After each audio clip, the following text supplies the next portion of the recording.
Okay, lesson number 9 today, and this is a good one, how to make awesome ads. No matter what you're advertising in or what medium you're using, you've got to have great ads.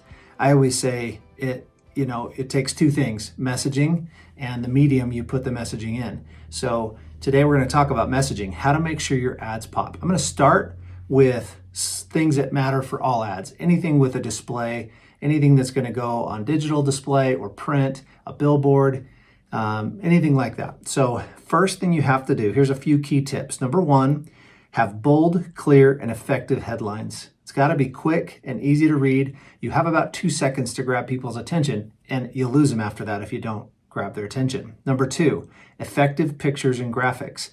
A little story about this. We are with our RoofMax company. We have home shows that we attend pretty consistently, and they had this professional made ad that they would put on, or that we could put on, and then they also had an animated ad that we could put on.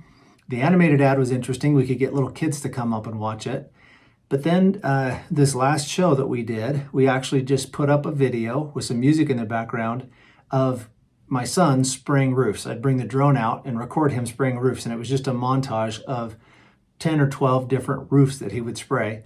That's what got people's attention. The professional advertising, the professionally shot scenes didn't work, but just him spraying the roof so you could see him applying the product, that's what mattered. So effective pictures and graphics are crucial. Pay attention to what people like. Color is super important. You can go monotone and then use color to pop, or you can use a lot of color, and it just depends on what your what your brand looks like, what your colors are, but use color effectively to grab attention. We talk about color in the last video. Your logo. Make sure your logo is visible. Make sure the name of your company is on there. Just last month, we had an advertiser turn in an ad that they created, and it didn't have their company name on it. It said what they did, and it had their website at the bottom, so you could kind of decipher it, but you've got to make that clear. You got to make sure people know who you are and what you're doing.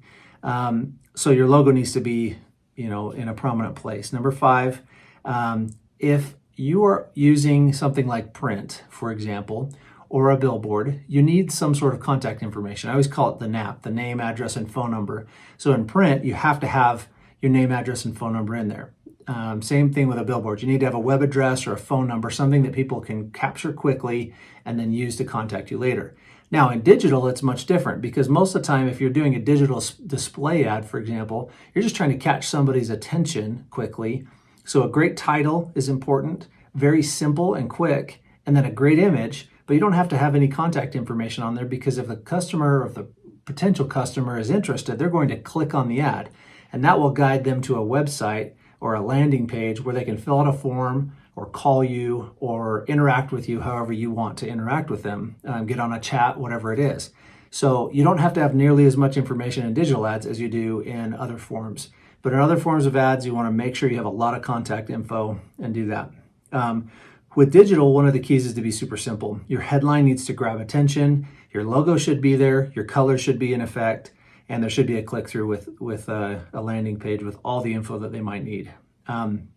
Billboards take that even one step further, even more simple, even a quicker relay of the message, or a relay of the intent of what they're doing. Now, with video can be effective in a lot of different ways, but you have to increase the level of enthusiasm when you're using video.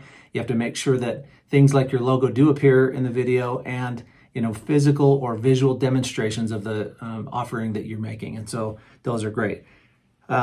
Use audio, but people often browse without sound. So if you have a video that you've made, make sure and put closed captioning on the bottom, or the words at the bottom of what you're saying, so that someone who's browsing silently can actually see what you said in the video. That's crucial as well. But key to great video is either quick cuts, moving quickly, or very authentic, very real. There's been case studies where they had a professionally shot, professionally lighted video that went up against a video of someone who was just going around the office and introducing the employees and talking about what they did. The one where they walked around the office with an iPhone recording what people were doing actually performed better than the professionally shot video. So, just make sure it's quick, it's authentic, it's real, and that'll work great. Another key to great advertising is using emotions, using humor, getting people to either chuckle or grin at what you're doing. I always think of the viral YouTube advertisements that came out, for like Poopery, that spray in for the toilet when you're at a party and you don't want the smell to escape. You can spray on this stuff and make it work. So those are great. They're funny, but you can also use suspense. You can also use sentiment, or, someone catching feelings or things like that. Those things are all effective, and depending on your brand will depend on how it does.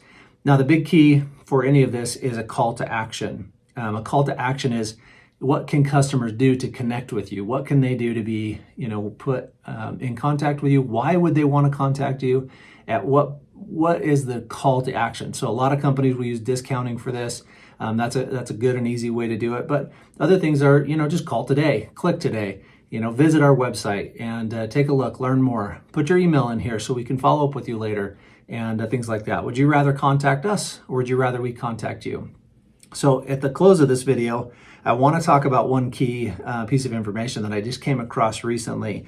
There's a creator on TikTok. Her tag is at Real Cody Sanchez. So you can look her up. She's awesome. She has almost 1 million followers.